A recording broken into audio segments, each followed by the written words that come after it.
What if one of the biggest problems facing Rush's 2026 comeback had nothing to do with whether the band could still play the songs? When Rush announced the 50-something tour, the focus immediately went to the music. Geddy Lee and Lifeson were returning to the stage after more than a decade away, and German drummer Anika Nilles was stepping into the enormous role of performing Neil Peart's parts. The tour would feature 2 sets each night, with songs selected from a catalog of 35 Rush classics. Rush.com. But behind all that excitement was a much more complicated reality. The band wasn't simply preparing for a few nostalgic concerts. They were building an enormous production around music that had been famously demanding to perform in the first place. And Lifeson in particular found himself dealing with something he never expected: serious doubts about whether he could actually pull it off. In a recent interview, Lifeson revealed that the band spent 14 months rehearsing for the tour. Yet even during the final month, he sometimes found himself awake at 2 in the morning, wondering if he had made the right decision. Could he still play at the level Rush demanded? Was he good enough? Those questions became so intense that Lifeson described the experience as rehearsal syndrome. Strangely enough, the biggest obstacle wasn't waiting for him on stage.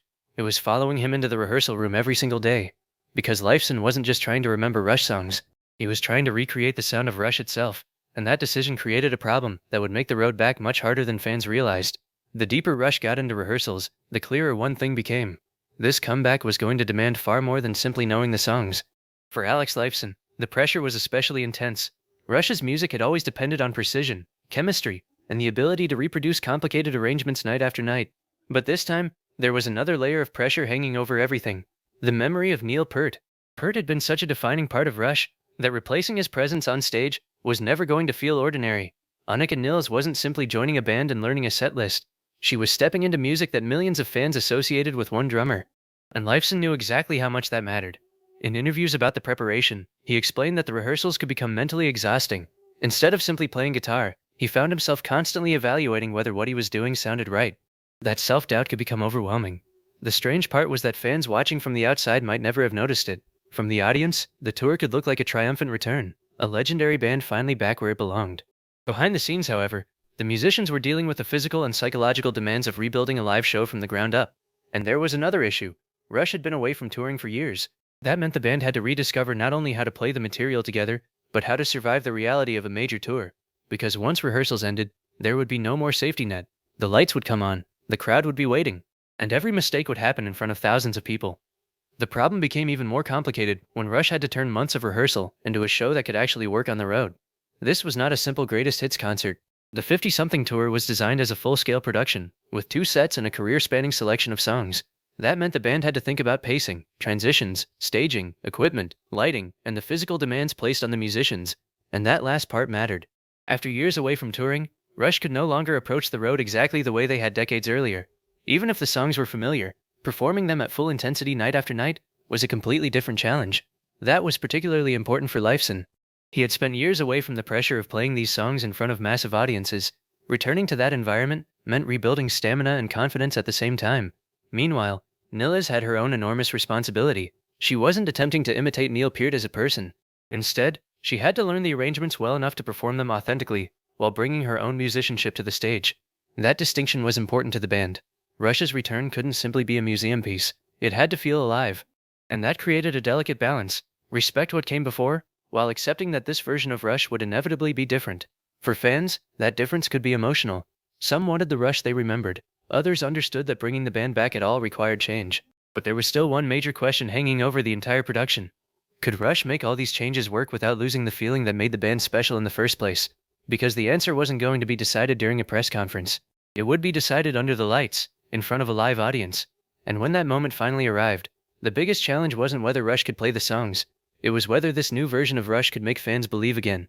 And then came the part nobody could prepare for simply by learning another Rush song. The closer they got to opening night, the more the pressure became physical. Lifeson later revealed just how intense the final stretch had been. The band had planned 14 months of rehearsals, but during the last few weeks they realized they had to focus harder than ever. Geddy Lee said the group eventually played a full show 24 times in 27 days during the final month of preparation. Blabbermouth.net. They were trying to make an entirely new Rush lineup feel natural. Nilles had spent the year learning roughly 40-plus songs, many containing some of the most complicated drum arrangements in Rush's catalog. And Lee and Lifeson weren't simply brushing up on material they already knew. They were effectively starting from scratch with a new drummer. Blabbermouth.net. Then there was Lifeson's own battle with confidence. He admitted that during the preparation, He sometimes found himself awake in the middle of the night, asking whether he had made the right decision, and whether he was still good enough to do this. Guitar world, Zach. That is a remarkable admission from a guitarist who had spent more than 40 years performing some of rock's most demanding music. But something changed when the first show finally arrived. The doubts didn't disappear because someone gave a motivational speech. They disappeared because Rush walked onto a stage, played the songs, and discovered that the chemistry was actually there. And suddenly, the problem that had haunted the entire preparation began to look very different. Rush wasn't trying to recreate the past anymore. They were proving that this new chapter could stand on its own. In the end, the unexpected problem surrounding Rush's comeback wasn't a broken instrument, a bad song, or even the enormous challenge of adding Anika Nilles to the lineup. It was the human side of returning. After more than a decade away from the live stage, Geddy Lee and Lifeson had to rebuild the physical and mental confidence required to perform Rush at this level again. Lifeson openly admitted that the 14-month rehearsal process brought moments of serious doubt. Lee, meanwhile, underwent intensive vocal training to recover the range and strength needed for the songs. Guitar world. And Nilles faced perhaps the most obvious pressure of all, performing music created with Neil Peart while making the role her own. But when Rush finally stepped onto the Kia Forum stage on June 7, 2026, something changed. The questions became answers. The first full Rush concert in nearly 11 years went ahead, with Nilles behind the kid and Lee and Lifeson once again performing together as Rush. Suddenly, all those months of preparation made sense. The tour wasn't really about proving that Rush could turn back the clock. It was about discovering whether Rush could move forward without pretending the past had never happened. And that may be the biggest lesson from the 50-something tour. The unexpected problem wasn't that Rush had changed. The problem was accepting that they had changed, and realizing that it didn't necessarily make the music less powerful. Because Rush didn't return as the exact band fans remembered. They returned as something new. And somehow, that might be what made the comeback worth hearing.